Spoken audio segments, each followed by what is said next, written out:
Voilà, je suis avec Amandine et Johan qui nous accueillent sur leur exploitation à la ferme de la Petite Pioche. Est-ce que vous pouvez rapidement nous présenter un petit peu votre parcours qui vous a amené à l'installation ici? Ouais. Bonjour déjà. Moi je me suis installée le 1er janvier 2017 en ayant fait un bac et BTS production horticole en alternance. Et du coup après le BTS je me suis laissé un an pour peaufiner mon projet d'installation. Et voilà, et janvier 2017 la ferme s'est créée. Sans moi. Sans Moi, j'étais pas encore là. Enfin, j'étais dans les parages, mais du coup, moi, j'étais en reconversion. Enfin, j'ai fait des études un peu. J'ai fait 3 ans d'études dans autre chose, et puis je me suis retourné un peu dans l'agriculture. Et puis, du coup, j'ai fait un BTS, moi, en un an, enfin, un peu en raccourci, parce que j'avais déjà 2 ans d'études après le bac. Du coup, j'ai pu faire un BTS en un an. Dans le domaine horticole et puis en alternance, et puis du coup après petit à petit on a travaillé un petit peu ensemble pour se tester parce que quand même on est en couple et puis du coup il fallait quand même se tester avant de travailler ensemble quoi. Du coup on a bien pris le temps de ça et puis finalement c'est quand même un beau métier, un chouette métier de couple. Il faut trouver sa place et tout ça, mais du coup on a décidé de s'installer ensemble. Et voilà, du coup nous voilà installés. Moi en janvier 2020 là on a créé le GAEC. D'accord, Pour c'est un format GAEC. Voilà, format GAEC. D'accord, donc c'est un format spécifique à l'agriculture. Ouais. Qui vous permet d'être associé, c'est ça? C'est associé, voilà, en partageant l'outil de travail et puis associé, en partageant tout, quoi. Mais c'est quelque chose d'assez spécifique, ouais. Okay. Et puis voilà, du coup, ça a certains avantages, certains inconvénients. Du coup, en janvier 2017, il y a eu la création de la ferme avec une création de vente à la ferme, donc une boutique. Voilà. En avril, enfin je dis 2-3 dates, mais en avril 2019, on a eu le label AB, parce qu'on était en conversion sur les terrains. Et après janvier 2020, la création du GAEC avec Yo, voilà. Parce que ça grandit petit à petit et que chacun ait bien sa place marquée, quoi. Est-ce que vous pouvez nous donner quelques infos sur la taille de l'exploitation aujourd'hui, les surfaces, combien vous produisez? Bien sûr. Et on produit sur 3 hectares à peu près. On a 2500 m² de tunnel. 2500 m² de tunnel pour avoir des légumes toute l'année. Enfin, ça nous permet vraiment d'avoir des salades de l'hiver, des épinards, enfin de produire un peu tout le temps. Ouais. On fait du coup une 50aine de légumes sur l'année. Donc ça fait une bonne diversification. Et du coup on fait 2 ventes à la ferme par semaine, plus un marché de producteurs le dimanche matin. Et pour le moment, ça nous suffit, quoi. Voilà. On a trouvé, on pense avoir trouvé la taille un peu d'exploitation qu'on a envie de faire perdurer. Voilà. C'est toujours un peu cette échelle de taille, c'est un peu compliqué parce qu'après on peut aller sur une exploitation où on a 3 à 4 salariés permanents. C'est quand même pas le même travail et puis c'est quand même plus de pression quoi, tout le temps. Parce que plus t'es gros, plus t'as toujours quelque chose à faire. Et puis après il y a toutes les charges fixes, mais voilà, mais après garder une taille comme ça, c'est vrai que ça nous permet de des fois lâcher un peu, de se permettre de prendre une journée comme ça sans que ce soit prévu, parce qu'il n'y a pas forcément de salariés sur place présents, il ne faut pas leur trouver forcément du boulot, donc c'est quand même autre chose. Nous on a décidé de s'arrêter à un certain stade, parce qu'on pourra toujours grandir quoi. Ça, chez nous c'est possible. Pour grandir ? On va dire que sur Mornan, on pourrait peut-être essayer de se dépatouiller pour avoir plus de surface, mais c'est quand même pas évident. C'est pas évident. Mais bon, y a des villages où ça commence à être vraiment dense, quoi. Ouais. Quand on monte à Chaussan, on talon, il y en a des paysans, hein. Ouais. Des exploitations, donc le moins de petits bouts de terrain. Mais bon, il y a une pression foncière, hein, ça c'est sûr. C'est sûr, ouais. Mais ce serait possible. Enfin, je pense en essayant, on arriverait. Enfin, vraiment. Mais bon, c'est pas le but, quoi. Il y a une pression foncière aussi parce qu'il y a beaucoup d'habitants, il y a beaucoup de maisons. Oui. Du coup, c'est aussi un atout parce que du coup, on a beaucoup de consommateurs à côté et du coup, on est bien placé, quoi. On peut pas avoir une exploitation de 200 hectares, mais c'est pas du tout notre souhait, dans tous les cas. Et on est dans un bassin de consommation avec du pouvoir d'achat, avec des gens qui réfléchissent dans leur façon de manger, et du coup c'est aussi un avantage, quoi. Et vous arrivez à estimer à peu près combien de ce que cette exploitation arrive à nourrir en nombre de personnes? On fait à peu près 300 paniers par semaine. Alors on peut un peu, enfin, ça peut faire 300 foyers, mais pas complètement parce qu'il y a aussi des petits paniers. Donc à peu près 250, 300 foyers, quoi, à peu près. Ouais. Donc C'est c'est plutôt chouette déjà, quoi. C'est déjà pas mal, enfin que c'est bien, quoi. Ouais, Deux personnes pour 300 foyers. Bon, Ouais. on embauche un petit peu. ouais, les on est saisonniers quand même maintenant, pas mais, tout seul, mais Des renforts ponctuels. ouais, c'est sur la saison, Ouais. sur une partie de l'année. Et l'idée d'être en agriculture bio, c'était quelque C'était chose vraiment un du souhait, départ? Ouais, dès le départ, c'était par conviction déjà. Et moi, quand j'avais fait mon bac et mon BTS, j'avais tout fait en alternance chez un maraîcher bio qui faisait aussi de la vente directe. Et c'est comme ça que j'ai connu les marchés, que j'ai connu cet aspect avec les clients. Enfin, et du coup, je trouve que c'est quand tu as les enfants qui arrivent et qui sourient en disant tes légumes, ils sont super bons, tu peux pas ne pas les faire en bio, tu ne peux pas, tu donnes tout, quoi. Donc, Oui, on n'a jamais réfléchi autrement que de le faire. Ouais.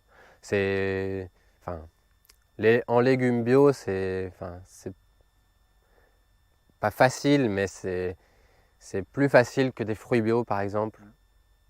Enfin, ça demande moins d'investissement lourd et tout ça. Et du coup, c'est plus accessible à pas mal d'installations de passer en bio directement, de demander le label bio directement, quoi. Que quelqu'un qui est déjà installé depuis longtemps, notamment dans les fruits, faut tout convertir en verger, c'est long, il faut replanter des arbres en bio parce que sinon, le légume c'est un peu plus facile et puis ça permet à une installation plus Le truc aussi, c'est plus qu'en évidente, maraîchage, au bout de 6 mois, tu as une rentrée d'argent. Ouais. Quand tu plantes des arbres, tu as 4 c'est ans, sûr. t'as une rentrée d'argent déjà. Ça c'est clair. Et en faisant autant de légumes, il y a des maraîchers qui vont faire 4 légumes, s'ils foirent 2 de leurs légumes, c'est compliqué. Nous, en produisant 50 légumes, il y a des légumes bien sûr qu'il ne faut pas rater, hein, mais si tu loupes un légume, t'en as 49 autres, quoi. Enfin, du coup, les enjeux, ils sont pas pareils, quoi. Et en même temps, c'était un avantage et un inconvénient justement cette gamme diversifiée parce que on peut se louper sur certains légumes, mais il y a quand même des légumes où il ne faut pas du tout qu'on se rate parce que on fait venir des gens toute l'année à notre magasin et à Mornan au marché de détail pour qu'ils se nourrissent. Donc il faut qu'on ait une gamme, sinon on perd des gens, quoi. Ouais. Il faut qu'on ait une gamme quand même intéressante et que ça fait quand même la différence, quoi. Auprès des gens. Le marché qu'on fait le dimanche matin, en fait, on est les seuls maraîchers. Du coup, c'est un petit marché, on est 7 producteurs, mais du coup, on n'a aucune concurrence, que ce soit sur le marché ou la vente à la ferme. Et du coup, justement, c'est cet aspect-là où il ne faut pas foirer parce que tu n'as pas un autre maraîcher qui va te dire tes légumes. Et oui, il faut être là tous les dimanches. Tu ne peux pas te permettre de manquer parce qu'il n'y a pas d'autres maraîchers sur le marché. Et donc les gens ils viennent quand même pour faire leurs courses en partie, quoi. Enfin, les courses de la semaine. Et ouais, c'est vrai que du coup ça met une certaine pression, mais bon, ça fait partie de notre métier maintenant, la vente, quoi. Du coup, vous vendez tout sur place?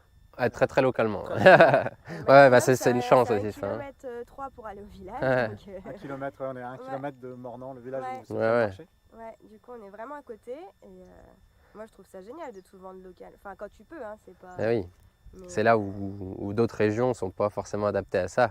Chez nous c'est facile de vendre, enfin c'est facile. Nous c'est quand même particulier quand même. Tout le monde ne vend pas dans son village, tout dans son village, quoi. Même d'autres maraîchers autour là. Et c'est vrai que ouais, et puis aussi, c'est quand même chouette de pouvoir faire ça. Même autour, la vente directe n'était pas aussi bien développée. Ouais.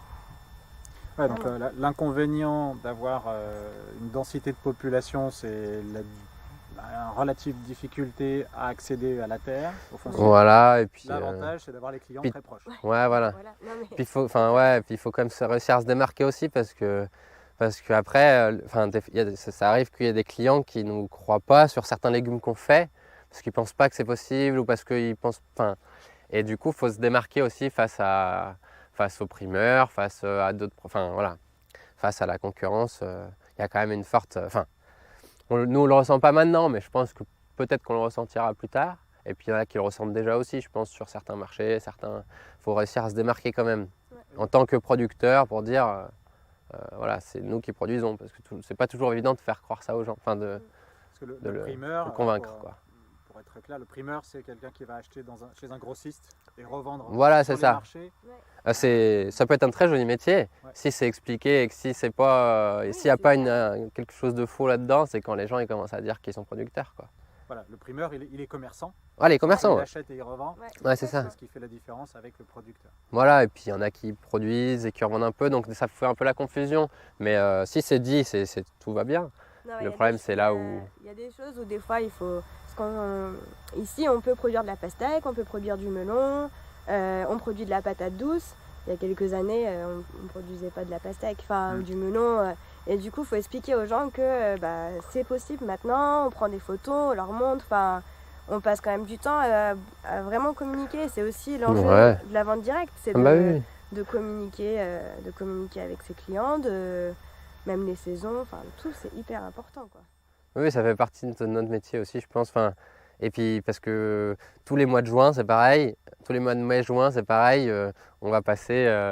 Non, mais on va beaucoup expliquer aux gens que les tomates, il faut attendre début juillet chez nous. Sinon, c'est forcer toujours plus. Alors, on force déjà pas mal avec les serres froides.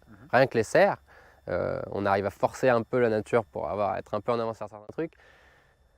Mais bon, toujours vouloir faire plus tôt. Et en fait, on est trop habitué avec tout ce qu'on a partout tout le temps. Et du coup, c'est vrai que c'est pas toujours évident. Ces mois-là, il faut vraiment expliquer que c'est pas encore tout arrivé, quoi. On n'est qu'au mois de mai. On a planté des fois en avril dehors et en mars dedans. Mais ça prend du temps quand même à arriver, quoi. Ce rapport direct avec les clients permet aussi cette éducation. Voilà, bien sûr. À la saisonnalité, bien sûr. À vos métiers. C'est ça, ouais. Non, mais c'est vrai que c'est... Et pour revenir sur les légumes, des fruits qui sont plutôt du sud de la France au départ, les melons, les pastèques du sud de l'Europe. Ouais.